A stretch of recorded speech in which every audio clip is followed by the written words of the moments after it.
Hi everyone, this is Karak from AngryCentaurGaming, and today I'm stoked to bring you the review for X Rebirth from Egosoft, the makers of X Albion Prelude, X Terran Conflict, X Reunion, X To The Threat, and also X Gold and Extension and X BTF.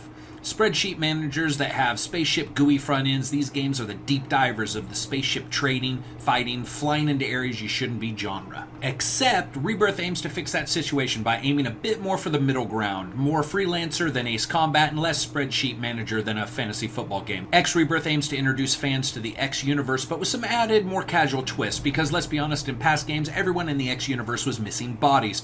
You were nothing more than a pilot, ass sewn into the spaceship seat, except for the occasional starship takeover. X Rebirth brings you interiors of space stations for the first time, as well as conversations face-to-face versus over a computer monitor. Let's see how it fared, shall we? Let's begin with graphics, because there's a couple things X games know about, and one of them is graphics. It looks pretty goddamn good. In fact, flying around a station or exploring the deep areas of a sector or mining asteroids probably doesn't look as good in any other game currently out. An excellent ship design in populated areas with patrols and ship traffic adds to a feeling of a living, breathing universe. That is until you get off the ship. Replace everything I just said with base textured NPCs, almost no animations, bland interiors, and a case of plagiarism that would make Zynga cringe. Reuse, rehash, but effectively every single place is the same place. It can get freakishly confusing after the 40th landing when you think that somewhere you need to go is to the right, but that's a dead end. Oh, because it's not a dead end in another station, and in another station that's where the nightclub ends.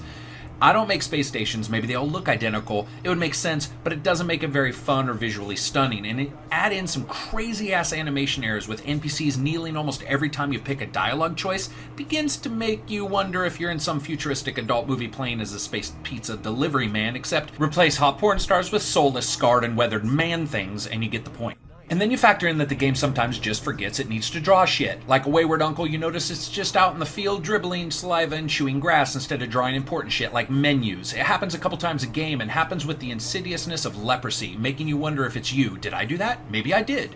Something, because no game would ever just not draw something. Yep, it's the game. Entire menus just not there, including the back or cancel buttons, which means you sit there funneling your keyboard in indescribable ways all the while, and all you want is for something invisible to become visible just for a second, but it invisibly goes away, so you get back to the visible section, and then now you're looking for something that is going to be invisible the moment you click it, but you sort of remember what it looks like. It's confusing as hell, and then suddenly it's visible again. Let's not also discount that the game runs either very poorly or very well depending on the phases of the fucking moon. The frame rate is what going crazy probably feels like. Sometimes good, sometimes bad, but always puzzling. Sound, music, and voice. I admit I love the sound here, from the engine whoosh to the sound of my lasers splattering an enemy or my mining lasers' consistent whine reminding me that it's making me cash. I love it. The lasers could have been a bit more wampus, but all in all, you're in space and most things are muted everywhere.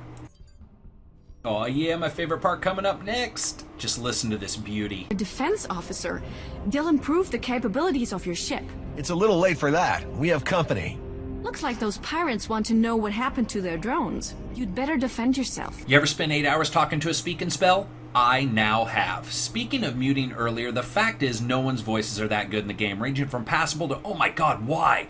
Tonal reactions are off, emotion is stilted, discussions are like talking to Ben Stein about the reproductive cycles of cacti. Sadly, there is a ton of NPC voice in the game, as that's one of the big additions to this game, and yet it's handled so poorly it's almost criminal. Admittedly, they're probably not native English speakers. Admittedly, they should get some. However, the music. I love the X Games music, and I love the music here. Once again, a stirring world filled with orchestra pieces, and bringing its pace up when the enemies are at the gate and down low muted when you're exploring. Excellent music as always throughout.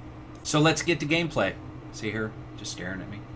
Oh, now she's gone. She disappeared just like good gameplay. Let's break it down. When you're in the spaceship, there's good and bad. Control's easy, and there are a good number of things you can do. It's no freelancer, but it controls somewhat like it, and you can quickly understand the basics of spaceflight. You can either play the campaign, which teaches you most of what you need to know, or you can do free play. Here's the problem. Sadly, the campaign has some major game-stopping bugs. Bugs so deep that they delayed my review by a day before I found out how to go on. And in a case of almost Matrix-like man-in-the-machine-ness, the fix was editing a text file in the game's save file in Windows. Also, the game has you set up so you can do almost everything from the captain's chair. Almost.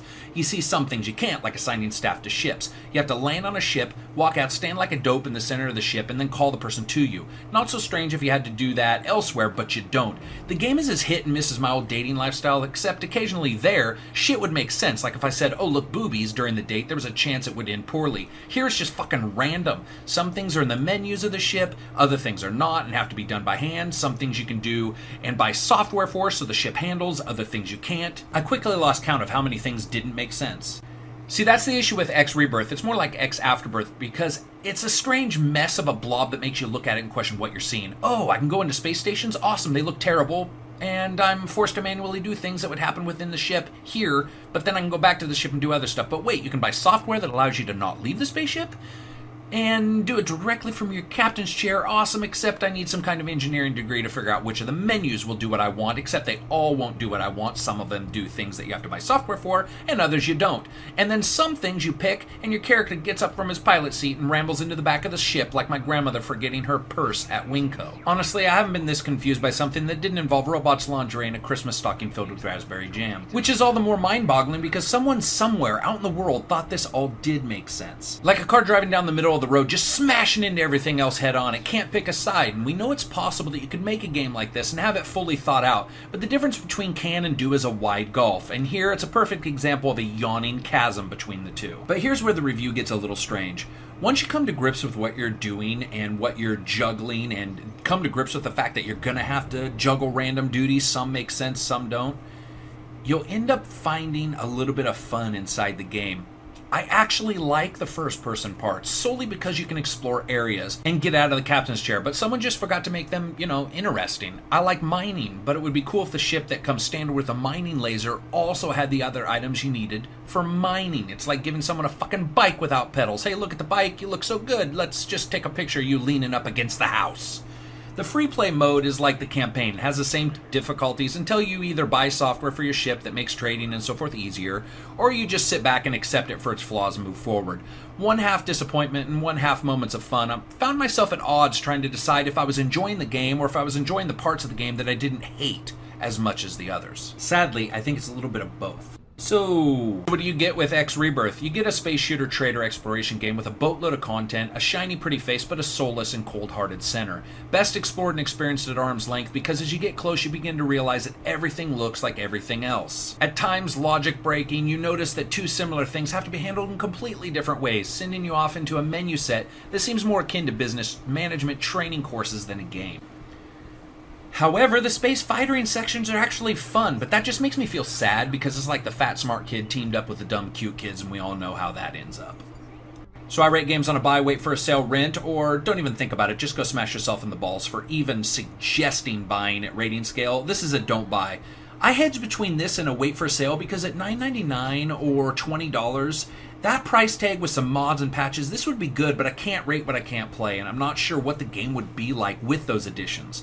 The game aims to offer you a taste of X's universe in an easier-to-swallow package, but what was originally like eating sour candies with a sweet inside, hard-to-enter games with an amazing amount of depth that made them feel special, now you're eating the equivalent of sugar-free chocolates. They taste sweet for a second, then you're left with a fucking horrible aftertaste, and moments later you're wishing you never ate it in the first place, praying to God to get it over with as your innards ball up like you ate 2 angry cats. It's just a mess. A digital mess, and we're all lesser for it. This is a game that could have brought the X to the masses, shored up some of the issues with the past games, namely a Minotaur maze-like beginning, and sometimes kept people from the rewarding gameplay. And we could have created a stellar package here. Instead, it's almost the opposite. For a moment, it's rewarding, then either a bug or some other small brain-dead thing will happen, and you'll spend 45 minutes wondering where the cancel button is, or where the order button is, and all the while, the game's menus are going to pause for a good 2 seconds between all those choices. And sadly, somewhere in one of those 2-second sections, you're going to hit the exit button.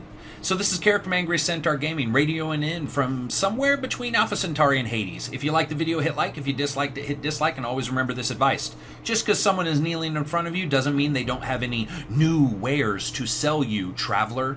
Peace out, bitches.